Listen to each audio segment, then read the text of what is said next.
नमस्कार, बहुत स्वागत है आपका। आप देख रहे हैं न्यूज 18 इंडिया। आपके साथ हूं मैं लवीना राज। एक ब्रेकिंग न्यूज के साथ करेंगे शुरुआत। भारतीय जनता पार्टी ने अपने 195 उम्मीदवार मैदान में उतार दिए हैं। बीजेपी की पहली लिस्ट में पुराने चेहरे भी शामिल हैं और नए चेहरों को भी मौका दिया गया है। बीजेपी की लिस्ट में जो पहला नाम है वो है प्रधानमंत्री नरेंद्र मोदी का, जो एक बार फिर से वाराणसी से ताल ठोकने वाले हैं।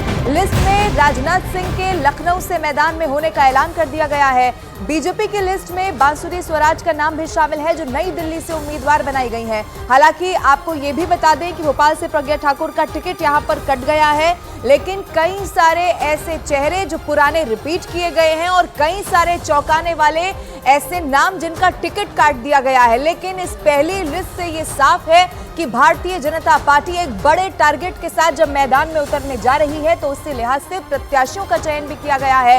ये तस्वीरें आपकी टीवी स्क्रीन पर जो हम आपको दिखा रहे हैं, सबसे पहला नाम था प्रधानमंत्री नरेंद्र मोदी का, जो एक बार फिर से वाराणसी से ताल ठोकने जा रहे हैं। और जैसे ही ये ऐलान हुआ, वहां पर जश्न का माहौल शुरू हो गया, नाचने गाने लोग लगे। अब आपके टीवी स्क्रीन पर हम आपको पहली लिस्ट में कौन कौन से बड़े चेहरे शामिल हैं, कौन सी वो सीट जिस पर संशय बना हुआ था, सवाल थे, अब वो सब कुछ क्लियर होकर सामने आ गया है। हालांकि अभी भी मंथन चल रहा है और इंतजार करना है कि कई सारे ऐसे नाम जिनका सामने आना बाकी है।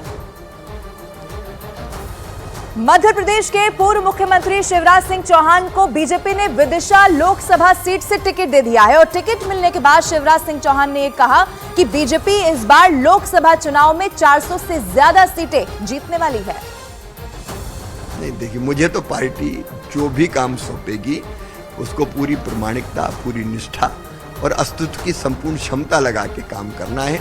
मानव जीवन अपना सफल और सार्थक बने, देश की सेवा करके भारतीय जनता पार्टी के माध्यम से बस यही अभिलाषा है। तो मतलब अब की बार 400 पार का नारा पूरा हो रहा है? निश्चित तौर पर मध्य प्रदेश में 29 की 29 सीट बीजेपी जीतेगी और अब की बार 400 बार, फिर एक बार मोदी सरकार। अब की बार 400 पार, फिर एक बार मोदी सरकार कहते हुए मध्य प्रदेश के पूर्व मुख्यमंत्री शिवराज सिंह चौहान। मध्य प्रदेश के खजुराहो से बीजेपी ने पार्टी के प्रदेश अध्यक्ष वीडी शर्मा को उम्मीदवार बना दिया है। टिकट मिलने पर वीडी शर्मा ने पार्टी का आभार व्यक्त किया और 400 पार का नारा भी यहां पर दिया।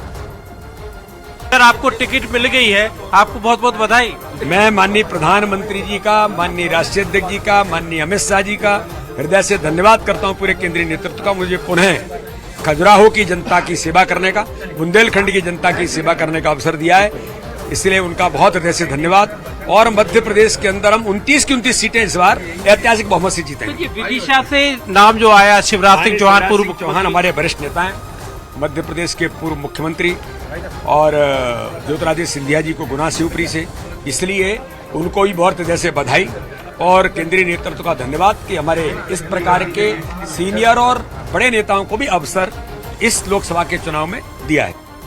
भारतीय जनता पार्टी ने इस बार भोपाल से मौजूदा सांसद साध्वी प्रज्ञा ठाकुर का टिकट काट दिया है। प्रज्ञा ठाकुर की जगह आलोक शर्मा को भोपाल से मैदान में उतार दिया गया है। 2019 के लोकसभा चुनाव में भोपाल, मध्य प्रदेश की राजधानी भोपाल पूरे देश में चर्चा में थी, क्योंकि प्रज्ञा ठाकुर, साध्वी प्रज्ञा ठाकुर को भोपाल में पूर्व मुख्यमंत्री दिग्विजय सिंह के खिलाफ उतारा गया था। लेकिन साध्वी प्रज्ञा ठाकुर की टिकट अब कट गई है और नए उम्मीदवार हैं आलोक शर्मा, जो कि भोपाल के पूर्व महापौर हैं। इसके पहले भी यहाँ विधानसभा का चुनाव लड़ा था। सर, ये पार्टी ने, मतलब आपको भोपाल से टिकट मिलने की उम्मीद थी क्या? देखिए, भारतीय जनता पार्टी में कभी टिकट नहीं मांगा जाता। Bharatiya Janata party cadre based party है। भारतीय जनता पार्टी में काम करते रहिए। भारतीय जनता पार्टी का जो संगठन है, भारतीय जनता पार्टी में कुछ अदृश्य आंखें होती हैं, वे हर कार्यकर्ता के काम का आकलन करती है। मैं भारतीय जनता पार्टी का एक साधारण सा कार्यकर्ता हूँ। भारतीय जनता पार्टी ने मुझे एक मौका दिया है। मैं केंद्रीय नेतृत्व का, देश के सदी प्रधानमंत्री आदरणीय नरेंद्र मोदी जी का और प्रदेश नेतृत्व का आभार व्यक्त करता हूँ। प्रधानमंत्री ने 4 जातियां गिनाई हैं, गरीब, किसान, युवा और महिला। मतलब आप मानते हो कि आपको भी इसी के तहत, इन्हीं दायरों में टिकट मिल गया? निश्चित रूप से मैंने कहा ना कि भारतीय जनता पार्टी में हर कार्यकर्ता के काम का आकलन होता है। जिस प्रकार से देश के सभी प्रधानमंत्री जी ने गरीब की व्याख्या की है, युवा की व्याख्या की है, महिला की व्याख्या की है, किसान की व्याख्या की है, उसको भी हम आगे बढ़ाने का काम करेंगे। क्या ठाकुर ने बधाई दी आप? निश्चित रूप से वो मेरी बहन है, उनका आशीर्वाद सदैव मेरे साथ रहा है।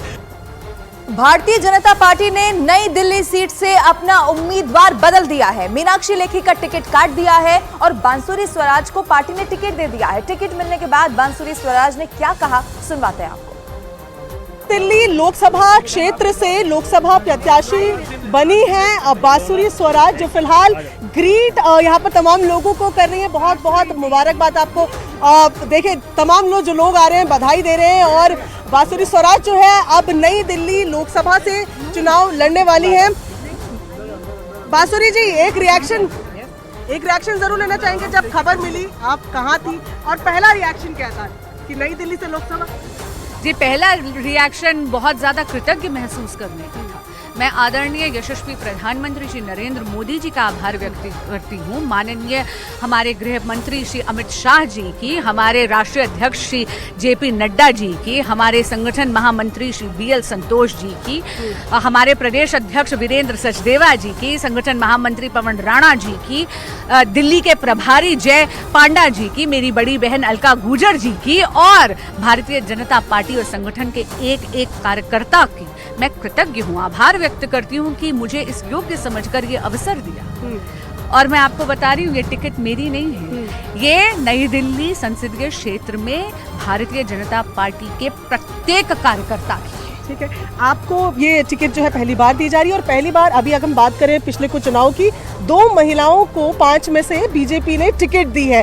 2 महिलाएं 5 में से अच्छा खासा रेशियो है। किस तरीके से इसको देखती हैं कि 2 महिलाएं जो है, पिछली बार मीनाक्षी जी थी, अब इस बार 2 लोकसभा प्रत्याशी रहने वाले हैं और आम आदमी पार्टी और कांग्रेस के गठबंधन में महिला सीट देखने को मिली नहीं है? जी बिल्कुल, क्योंकि आप जानते हैं कि आम आदमी पार्टी और इंडी गठबंधन का महिलाओं के सशक्तिकरण और महिलाओं के खिलाफ जो अपराध हो रहे हैं उन पर वो केवल चुप्पी साधते हैं। लेकिन हाँ, ये है मोदी जी की गारंटी। जब उन्होंने कहा महिलाओं के नेतृत्व में भारत के सशक्तिकरण की वो बात करते हैं। देखिए, अभी तक तो नारी शक्ति वंदन अधिनियम आया नहीं है, लेकिन पहले ही भाजपा ने 2 मातृशक्ति को फील्ड में उतारा है। तो मैम, जब फील्ड में आप जाएंगी, लोकसभा में अपने लोगों से के पास वोट मांगने जाएंगी, कुछ टॉपिक्स या कुछ आपने सोचा है कि कुछ चुनौतियां हो सकती हैं मोदी जी के काम के अलावा? आप सुषमा स्वराज जी की बेटी हैं और सबसे चहेती अगर मैं कहूं कि वो नेत्री भी रही हैं, तो वो भी आप लोगों को याद दिलाएंगी ना कि उन्हीं के परिवार से आप आई हैं और जाहिर तौर पर प्रधानमंत्री नरेंद्र मोदी के नेतृत्व में तो आप लड़ ही रहे हैं। देखिए, माँ का आशीर्वाद तो सदैव मुझ पर है और मैं जानती हूँ वो जहाँ पर भी होंगी आज बहुत बलाइयाँ ले रही होंगी। लेकिन हाँ, मोदी जी की गारंटी पूरी होने की गारंटी है। ये सुशासन का आश्वासन है, ये राम राज्य का आश्वासन है। दिल्ली की ही चांदनी चौक सीट से भी बीजेपी ने अपना उम्मीदवार बदल दिया है। डॉक्टर हर्षवर्धन की जगह इस बार प्रवीण खंडेलवाल को बीजेपी ने टिकट दे दिया है। प्रवीण खंडेलवाल जी इस वक्त हमारे साथ मौजूद हैं। केट के जनरल सेक्रेटरी के तौर पर आपको जान रहे थे इस पूरे दौरान और अब आप लोकसभा प्रत्याशी।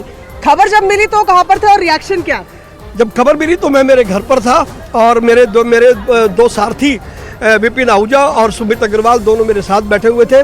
और जब विनोद तावड़े जी ने नाम का अनाउंस किया तो ये लगा कि एक बहुत छोटे से कार्यकर्ता को प्रधानमंत्री जी ने इस योग्य समझा और उसके लिए उनका भी धन्यवाद, भाजपा नेता का भी धन्यवाद। अब की बार 400 पार, देश का व्यापारी पूरी ताकत से प्रधानमंत्री जी के नेतृत्व में अगला चुनाव जीतने जा रहा है। ठीक है, लेकिन इस बार आम आदमी पार्टी और कांग्रेस का गठबंधन है और जिस सीट से खास तौर पर आपको लोकसभा प्रत्याशी बनाया, व्यापारियों का बहुत वहां पर वर्चस्व है, तो उसका फायदा आपको मिलेगा उन दोनों पार्टीज के खिलाफ? देखिए, पहली बात तो जिस गठबंधन की आपने बात की वो बेमेल गठबंधन है, चोर मौसेरे भाई, तो उसका तो कहीं कोई लेने देने दूर दूर तक नहीं है।